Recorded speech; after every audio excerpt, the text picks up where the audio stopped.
லஞ்சம் வாங்கிட்டு அந்த லஞ்ச பணத்திலேயும் கொடுப்பாங்க பாருங்க காணிக்க. அது சந்தோஷமா அவருக்கு தெரியாது அல்லவா, அவர் வாங்கிக்குவார். ஆனால் பரலோகத்தின் தேவன் அதை பார்த்து கொண்டே இருப்பார். ஒரு முறை தேவனுடைய சமூகத்தில் சொல்ல முடியும், ஒரு சகோதரன் தேவையில்லாத ஒரு பணத்தை கொண்டு வந்து என்னிடத்தில் கொடுத்த போது கர்த்தருடைய ஆவி என்னோடு கூட பேசினார். இந்த பணத்தை நீ வாங்க வேண்டாம், நீ இந்த பணத்தை வாங்குவாயானால் அவனுடைய துர்க்குணத்திற்கு நீ உடந்தையாய் மாறிவிடுவாய் என்று சொன்ன உடனே நான் சந்தோஷமாக அந்த பணத்தை வாங்கி அவரிடத்தில் திருப்பி, நீங்கள் வைத்துக் கொள்ளுங்கள், ஆண்டவர் உங்களிடத்தில் இந்த பணத்தை வாங்க வேண்டாம் என்று சொல்லுகிறார் என்று சொல்லி கொடுத்துவிட்டேன்.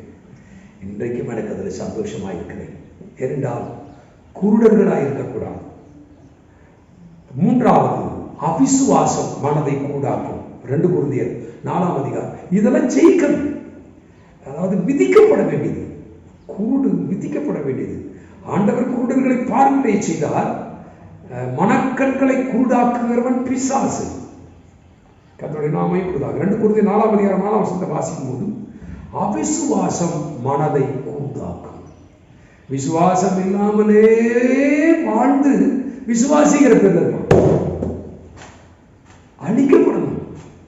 அவிசுவாசம் எனக்குள்ள வரக்கூடாது, எனக்கு உதவி செய்கன்னு சொல்லி அந்த சந்திரரோகி பிசாசுடைய அந்த தகப்பன் சொன்னது போல அவிசுவாசம் என்னை விட்டு நீங்கும்படி செய்யும்படி சொல்லி கேட்கணும், ஜெபிக்கணும். அப்பதான் அவிசுவாசம் நம்மளை விட்டு நீங்கும். அவிசுவாசம் மனதை கூடாக்கும்.